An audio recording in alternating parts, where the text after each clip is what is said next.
according to St. Matthew, the 25th chapter. Jesus said, "Then the kingdom of heaven will be like this.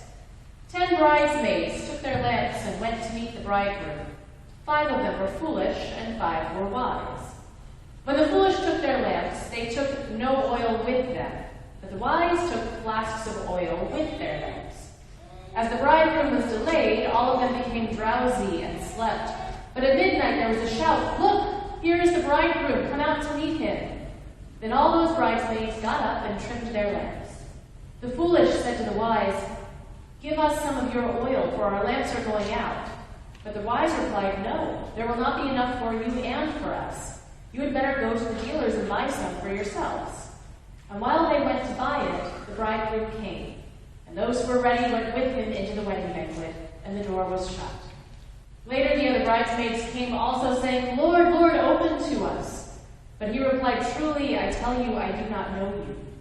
Keep awake, therefore, for you know neither the day nor the hour.'" This is the gospel of Jesus Christ. Thanks be to God. Please be seated.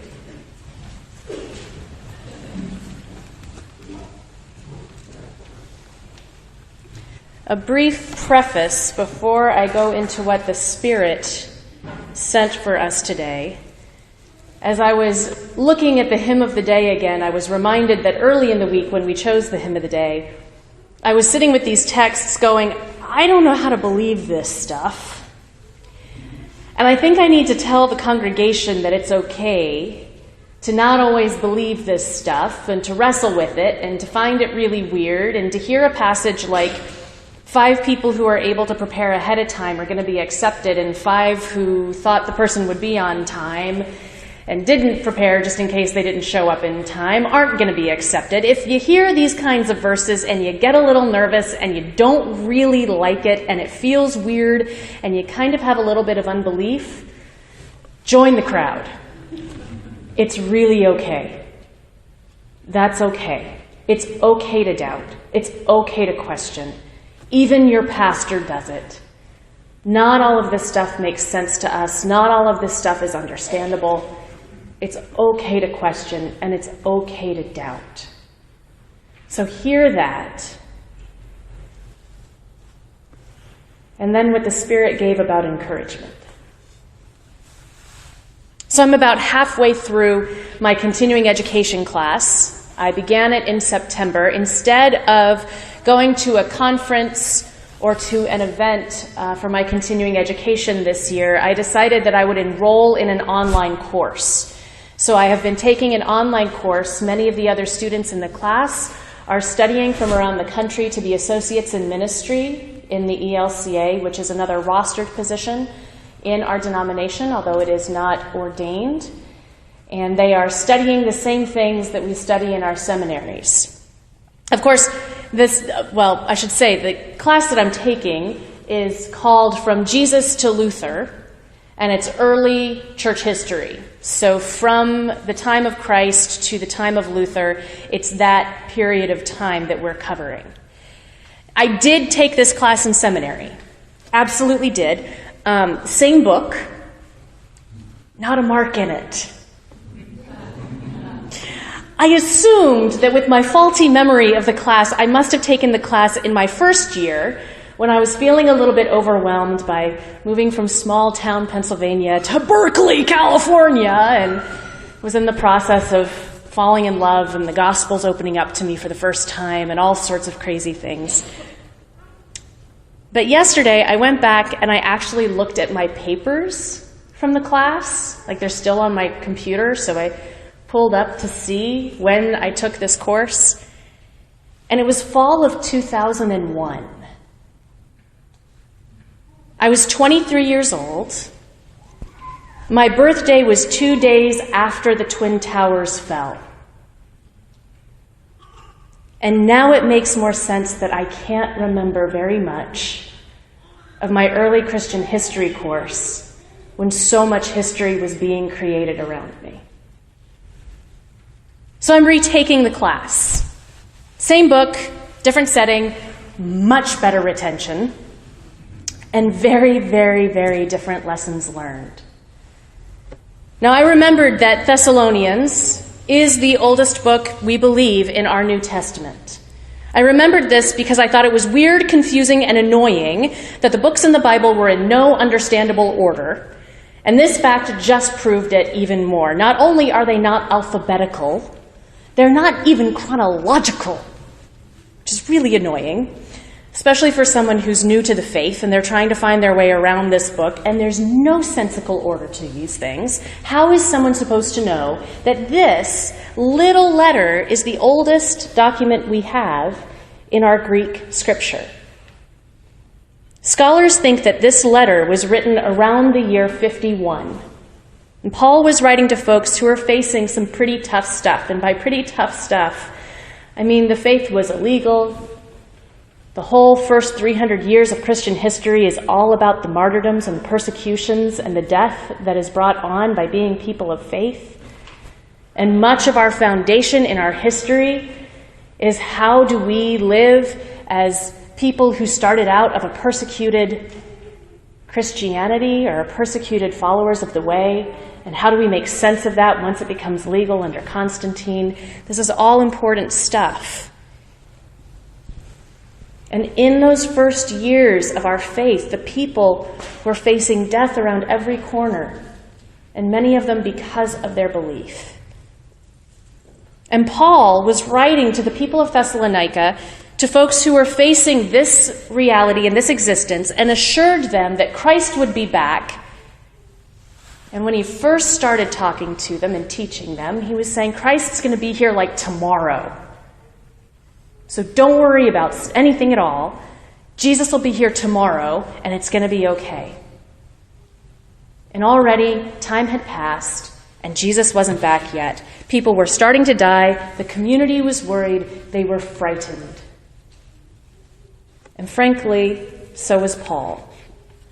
He wasn't exactly thrilled that Jesus wasn't back yet either. And you start to see the followers of the way trying to figure out one of the hardest questions that we have as people of faith. How do we live our current lives while still waiting and hoping for the return of Jesus? This strange belief that is sometimes really hard to believe 2,000 years later.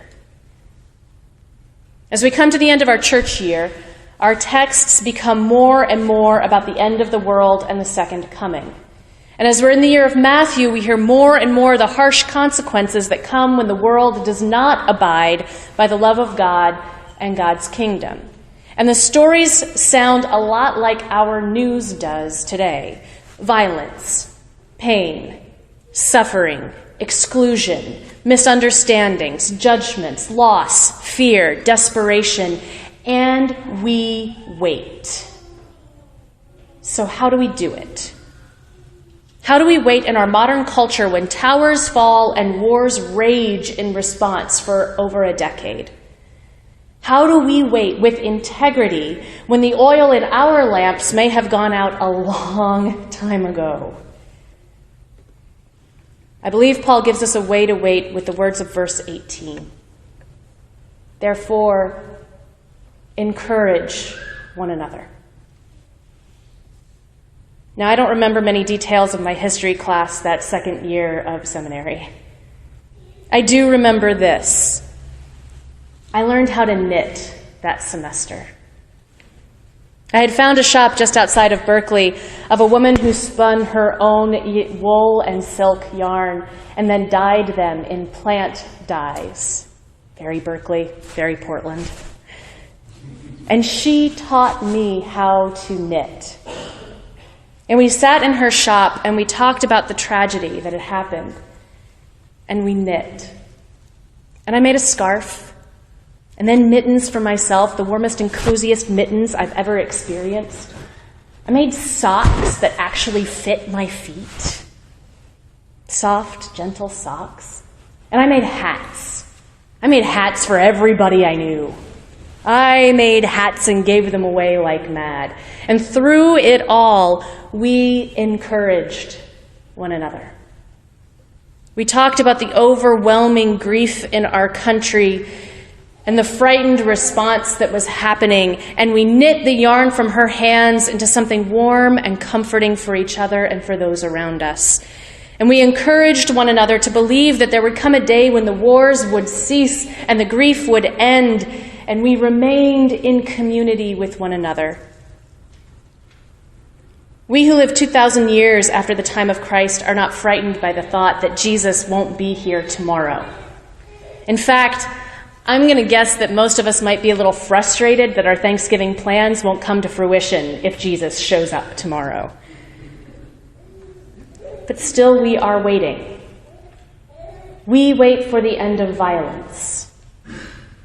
We wait for the peace of God to cover the earth. We wait and we hope. And we gather in community and we encourage one another with the words of God. There will come an end to this. There will be a day when wars will cease. All will have enough and no one will have too much. There will come a time when illness ceases to exist, and the heartache and the pain of the waiting for healing and the hearing of death will be over. That day will come. The second coming is a promise. It is not a threat. So until then, let us gather together and share what we have. Let us prepare as best we are able for tomorrow, and let us live in the moment of today. Let us comfort one another in our doubts and encourage one another from our fears. Let us gather together and knit comfort into the hearts of those who need it. Let us learn from our history and lean into the future and know that someday Christ will come again.